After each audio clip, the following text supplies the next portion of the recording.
Hello friends, नमस्कार। स्वागत है आपका अपने YouTube channel maker of modern teacher पर। तो कैसे हैं आप सब? आशा है आप सब बहुत अच्छे होंगे। तो जैसा कि आप सब स्क्रीन पर देख पा रहे हैं कि आज का टॉपिक हमने रखा है राष्ट्रीय अध्यापक शिक्षा परिषद। देखिए, NCTE national council for teaching education, DElEd के एग्ज़ाम में आपको या फिर बीएड के एग्ज़ाम में या फिर एमएड के एग्ज़ाम में, यहाँ तक कि टेट की परीक्षा में भी इससे सवाल पूछे जाते हैं। डीएलएड के एग्ज़ाम में ये क्वेश्चन आपको शायद शॉर्ट क्वेश्चन में शॉर्ट नोट्स के रूप में आएगा। तो उसके लिए मैंने आपको यहाँ डिटेल वाइज समझाते हुए इसके सारे महत्वपूर्ण बिंदुओं को टॉपिक वाइज यहाँ पर नोट किया है। तो आप देखते जाइए। National council for teaching education, जिसकी स्थापना हुई थी 1995 माना जाता है। तो चलिए हम लोग इसको जानना शुरू करते हैं। सबसे पहले हम इसके स्थापना के बारे में जानते हैं। इसका गठन जो हुआ था वह 17 अगस्त 1995 को राष्ट्रीय अध्यापक शिक्षा परिषद के नाम से, इसके लिए जो अधिनियम पारित की गई वह 1993 में ही पारित की गई थी। धारा 73 के तहत इसका गठन हुआ था एक स्वायत्त निकाय के रूप में, जो एक संवैधानिक निकाय भी है। इसका मुख्यालय का बात किया जाए तो इसका मुख्यालय वर्तमान में नई दिल्ली में है और इसके चेयरपर्सन अभी विनीत जोशी नहीं है, अभी प्रोफेसर सकलानी है, दिनेश प्रसाद सकलानी।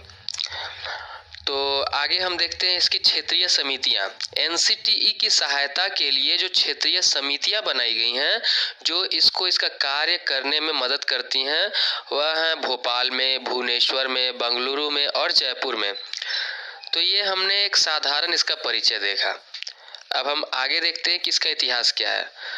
पूर्व में, यानी कि 1973 के पूर्व में जो था ना, यह राष्ट्रीय अध्यापक शिक्षा परिषद कोई अलग से नहीं था, एक अलग निकाय के रूप में नहीं था। यह NCERT के अंतर्गत ही कार्य करने की एक संस्था थी। इसकी भूमिका अध्यापक शिक्षा से संबंधित सभी विषयों पर केंद्रीय व राज्य सरकारों के लिए एक सलाहकार निकाय के रूप में, पृथक निकाय न होकर NCERT का ही एक भाग था। राष्ट्रीय शिक्षा नीति 1986 द्वारा इसकी अनुशंसा की गई और इसे एक अलग निकाय के रूप में हम 1995 से देख रहे हैं।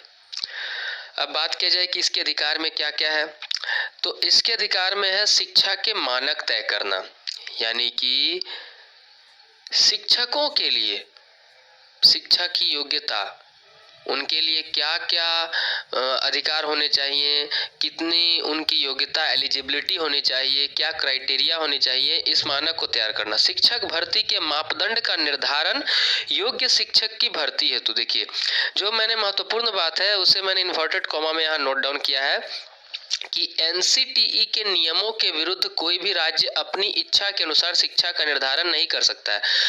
1 to 5 प्राइमरी में, 6 to 8 में, अपर प्राइमरी में, 9, 10 हाई स्कूल या 11, 12 में टीचर्स किस प्रकार नियुक्त किए जाएंगे, किस टीचर के पास कितनी योग्यता होनी चाहिए, कितनी कक्षा तक को पढ़ाने के लिए, बीएड वाले कहाँ तक पढ़ा सकते हैं, डीएलएड वाले कहाँ तक पढ़ा सकते हैं, 1 to 5 को पढ़ाने के लिए इंटरमीडिएट पास चाहिए, एमए किसके लिए चाहिए, पीजीटी, टीजीटी, प्राइमरी, ये जो भी आप देखते हैं, ये सारे शिक्षक भर्ती के मापदंड का निर्धारण हम NCTE के द्वारा ही पाते हैं।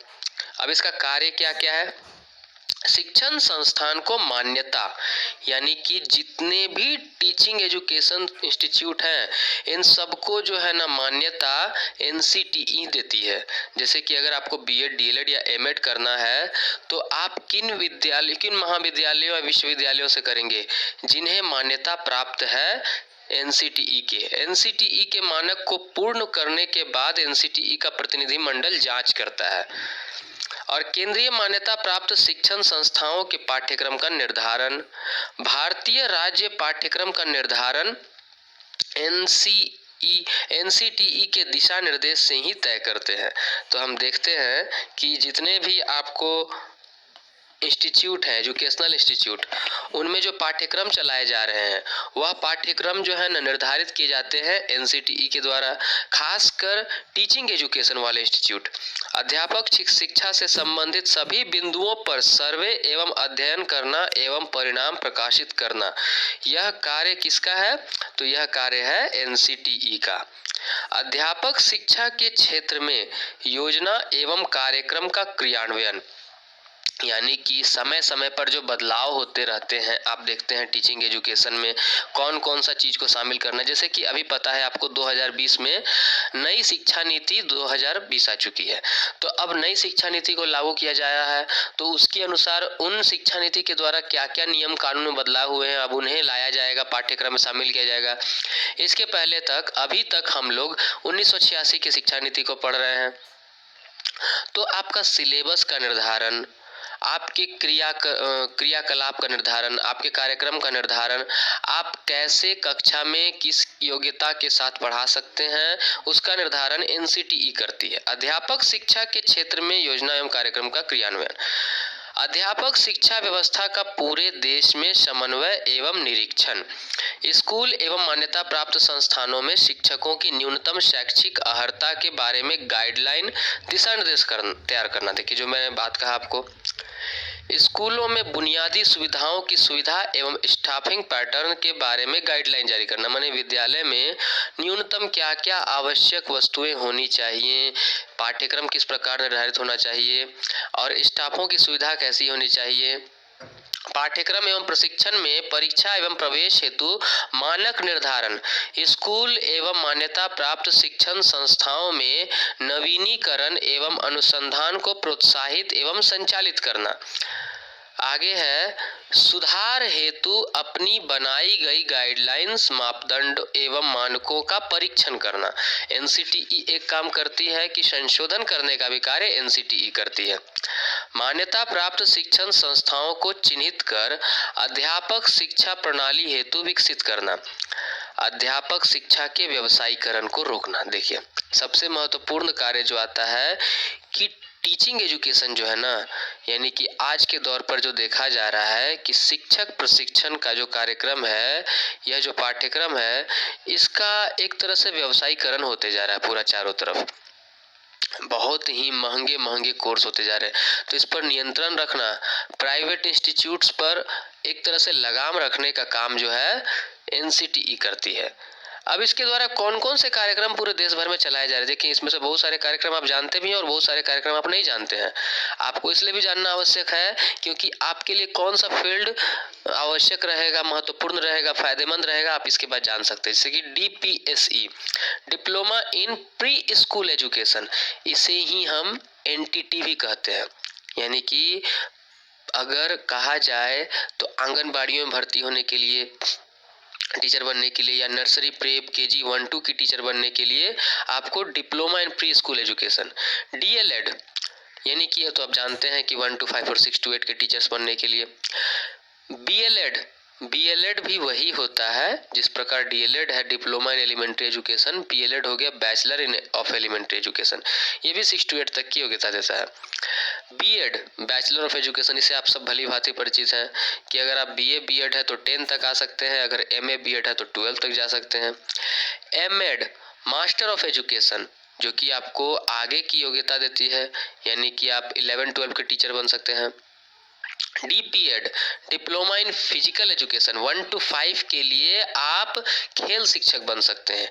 बीपीएड 6 to 10 में आप फिजिकल एजुकेशन के द्वारा खेल शिक्षक बन सकते हैं। एमपीएड कर लेंगे मास्टर ऑफ फिजिकल एजुकेशन, तो आप 11-12 में खेल टीचर बन सकते हैं। Diploma in arts education, visual arts, visual arts मतलब हो गया जैसे ड्राइंग, पेंटिंग, और diploma in arts education performing arts, मतलब कि डांसिंग, ड्रामा, इन सब में। इसके अलावे 4 वर्षीय इंटीग्रेटेड प्रोग्राम आजकल ये शुरू होने की कगार पर है। सब तरफ अब इंटीग्रेटेड प्रोग्राम का पूरा जोर है। इसमें क्या होता है कि अगर आप बीए कर रहे हैं 3 वर्षीय स्नातक कोर्स, तो उसके साथ साथ अगर आप इंटीग्रेटेड बीएड करते हैं तो 3 वर्ष के बीए के बाद 1 वर्षीय बीएड कर लेंगे तो आपको 4 वर्षों में ही बीए प्लस बीएड की डिग्री मिल जाएगी। अन्यथा बीए 3 साल करेंगे, फिर 2 साल बीएड करेंगे तो 5 साल जो जाता है उससे 1 साल बचेगा। इसमें क्या होता है, बीए बीएड, बीएससी बीएड, अब उसके बाद बीएड 3 वर्षीय पार्ट टाइम, मतलब कि अगर आप 2 वर्ष में करते तो रेगुलर कोर्स होता है और 3 वर्ष के करते तो पार्ट टाइम हो जाता है। 3 वर्षीय इंटीग्रेटेड प्रोग्राम बीएड एमएड। तो इस प्रकार से हमने आज देखा एनसीटीई के बारे में। अगली कक्षा में हम बहुत जल्दी ही किसी इसी तरह के इम्पोर्टेंट टॉपिक के साथ उपस्थित होंगे। तब तक अपनी तैयारी इसी प्रकार से करते रहिए और चैनल से जुड़े रहिए। धन्यवाद।